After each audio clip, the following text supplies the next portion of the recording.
Bienvenue sur la chaîne. Si cette vidéo vous plaît, n'hésitez pas à la liker ou à vous abonner. On se retrouve dans Elden Ring pour parler d'un nouveau build, le build de transfusion vampirique. Et donc ce build va vous permettre, en faisant des dégâts, de vous soigner vous et de soigner vos alliés. Vos alliés, ça veut dire les gens qui jouent avec vous en coop, en théorie, et surtout vos cendres d'invocation qui seront soignées quand vous attaquerez. Je vais vous montrer ça. Vous prenez comme arme le couteau de boucher, de préférence en plus 25 ou plus 24. C'est une grande hache ordinaire. Sa capacité spéciale est cri barbare, mais ça n'a aucune importance parce qu'on va la remplacer puisqu'on peut mettre une cendre de guerre dessus. Le coup en PC n'a aucune importance puisqu'on va remplacer la cendre. Le poids est de 8,5. Ça fait des dégâts physiques. Les bonus d'attributs en plus 25 sont force E, dextérité B. Les attributs requis sont 16 en force, 20 en dextérité.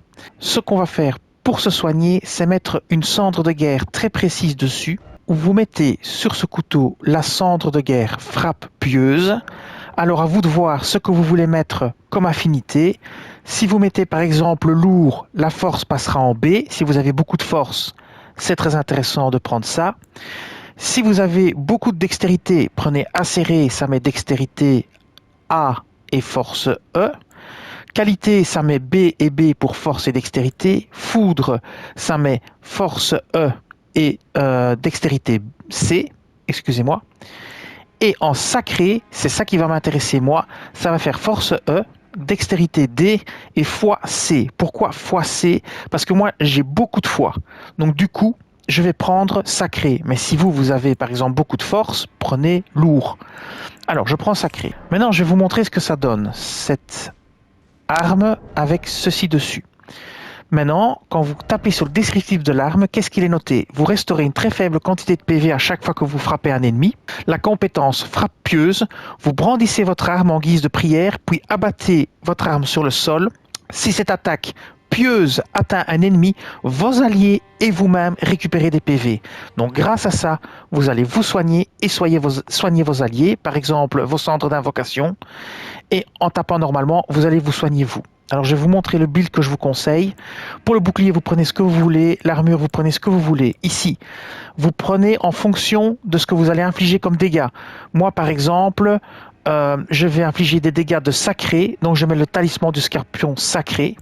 Si vous avez le fragment d'Alexander, mettez le fragment d'Alexander, ça augmente la compétence spéciale de 15%. Si vous ne l'avez pas, mettez autre chose en fonction de ce que vous avez choisi comme affinité. Par exemple, quelque chose qui augmente la force, quelque chose qui augmente la dextérité. Pour la langue sancte-chair, je vous conseille de la mettre parce qu'elle restaure des PV lors d'attaques successives. Et moi, j'ai compensé le talisman de scorpion sacré avec celui de dégâts physiques, mais vous pouvez aussi très bien mettre ceci. On va d'ailleurs le faire. Vous pouvez très bien mettre le talisman d'épée rituelle qui augmente votre puissance d'attaque quand vos PV sont au maximum. Comme vous allez souvent vous soigner, vos PV seront peut-être souvent au maximum et vous pouvez utiliser ceci aussi. Vous pouvez utiliser ceci ou bien choisir pour la réduction des dégâts, pour compenser les dégâts que vous perdez ici, puisque vous avez un malus sur la résistance de dégâts, puisque vous augmentez votre attaque sacrée. Voilà, donc ça c'est à vous de voir. Alors pour la fiole miraculeuse, moi je vous conseille la lame fissurée voilée sacrée, puisqu'elle augmente les dégâts sacrés dans mon cas, et la lame de cristal verte fissurée pour avoir plus de récupération d'endurance. Si vous avez choisi force, vous prenez celle qui augmente la force, dextérité, celle qui augmente la dextérité. Ça, en fonction de votre build, mettez dedans ce qui convient à votre build, en fonction de l'affinité que vous aurez choisi pour votre couteau de boucher. Maintenant je vais vous montrer ce que ça donne. Je vais invoquer des ennemis faibles, comme ça vous aurez une idée. Donc on va commencer par invoquer ceux-ci. On va lancer une petite attaque et on va les laisser prendre du dégât et vous allez voir que je vais pouvoir les soigner. Donc ici on va faire une petite attaque simple, 804 de dégâts. On se casse pas la tête. Alors vous voyez, il commence à prendre du dégât. Alors maintenant on va commencer à attaquer. Alors on va l'attaquer, voilà. Alors je l'ai raté malheureusement. Je l'ai encore raté. Décidément. Allez, je vais essayer de le toucher. Décidément, je suis pas doué. Voilà, ici vous allez voir, Voilà, vous voyez, ils ont été soignés, ils sont quasi de nouveau au maximum de leur vie. Et voilà, c'est ça que je voulais vous montrer. Je peux encore vous montrer une petite fois. Je suis désolé, j'ai mal géré le combat. Bon, ça arrive. On va recommencer pour mieux vous montrer. On va régénérer. Alors là, j'utilise même pas la fiole. Hein. Je vais vous montrer la fiole pour les dégâts qu'on peut infliger. Mais voilà, on va relancer. On est en New Game +1, hein, donc les ennemis sont 50% plus forts. Donc là, je vais simplement lancer une petite attaque et je vais les laisser prendre beaucoup de dégâts. Pour que vous voyez bien. Hop, je vais lancer une attaque comme ceci. Et puis on va les laisser prendre du dégât. Hein. On va les laisser prendre bien du dégât.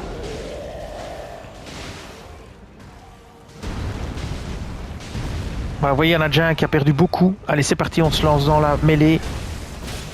Alors voilà, j'ai pris du dégât aussi. Donc je vais le prendre lui. Voilà, vous voyez, déjà, il y en a qui ont été soignés. Moi aussi. Je prends le suivant. Voilà. Bim, vous voyez, ils ont encore été soignés. Maintenant, je vais taper le géant. Voilà le géant. Et vous voyez les soins. Hein. Je retape le géant.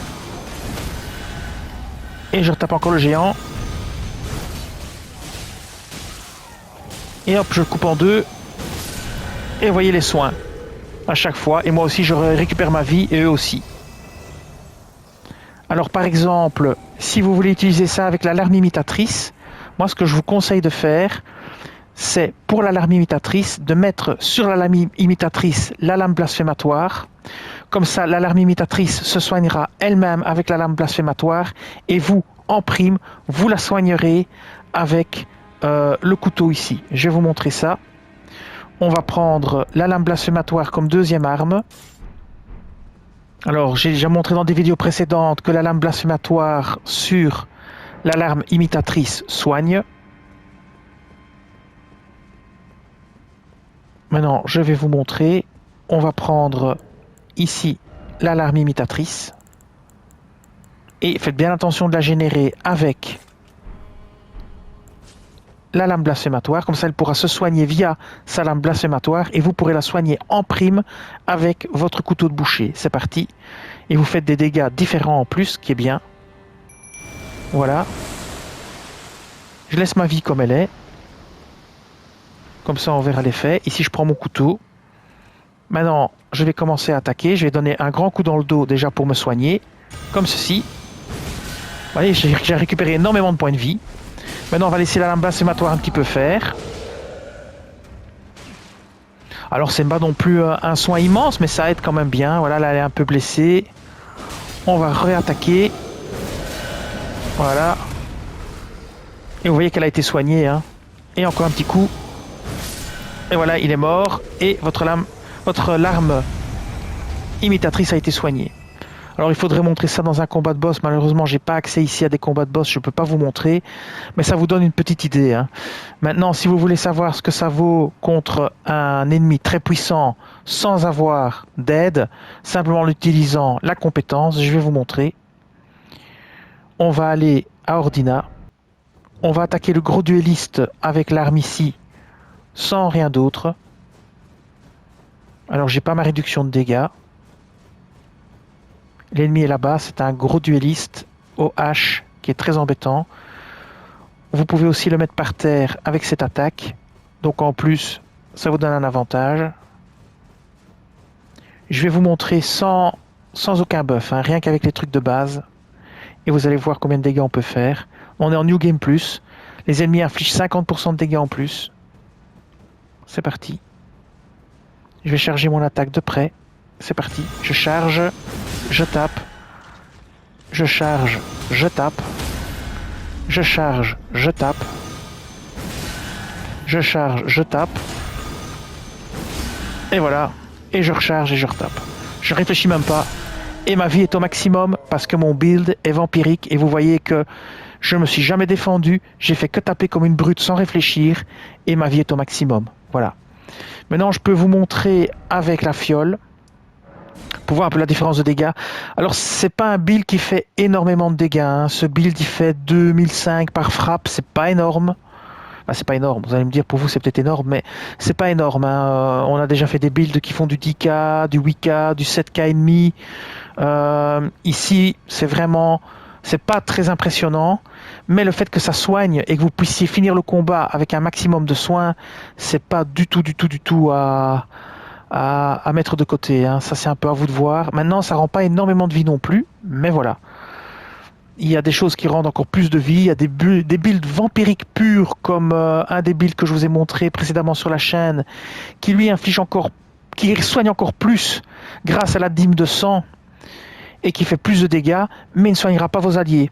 Et il ne soignera pas votre larme imitatrice si vous avez besoin qu'elle reste en vie longtemps dans un combat compliqué. Ça sera pas le cas, en fait. On va activer la fiole, juste pour voir combien de dégâts ça va faire. Voilà. Et on va maintenant placer une grosse attaque. Une fois. Une deuxième fois. Une troisième fois. On voit un petit peu les dégâts que vous faites, hein. Vous voyez, il est méchant, hein. Voilà. C'est pas non plus le moins rigolo de la bande, celui-là. Voilà, vous avez vu un petit peu, c'est pas énorme les dégâts. Le gros avantage, c'est de vous soigner vous et vos alliés, bien évidemment. Maintenant, je vais vous montrer ça sur le Chevalier de Lendel. Ça risque d'être assez compliqué parce il faut vraiment bien timer l'attaque. Là, il va falloir vraiment bien timer son attaque. On va le faire sans les trucs supplémentaires. Ah, malgré qu'on pourrait peut-être le tuer en une fois avec la fiole, c'est peut-être possible. Je ne sais pas. On peut essayer. Mais non, on va le faire sans la fiole parce que ça n'a pas de sens contre un ennemi comme ça. Vous n'allez jamais utiliser votre fiole puisque de toute façon, c'est plutôt contre les boss. Donc on va plutôt lancer une attaque chargée contre lui. Ici, une frappe pieuse, voilà, comme ça. Il tombe par terre, il est quasi mort. Et maintenant, à la limite, vous le faites comme ça. Ou bien vous le faites avec une deuxième frappe pieuse. Et vous voyez un petit peu, quoi. Maintenant, on peut le faire aussi simplement en contre-attaque, mais là, ça va être beaucoup plus compliqué. Mais vos coups normaux, eux, vont vous soigner tout court.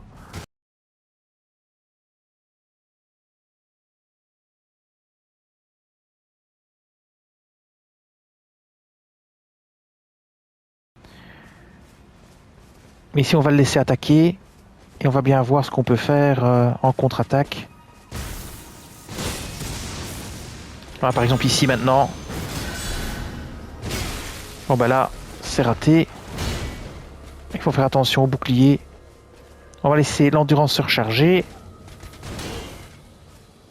Voilà, c'est peut-être le moment. Et encore. Ouais, voilà. Et là où vous soignez bien, vous voyez, hein, ça soigne quand même bien. Et voilà.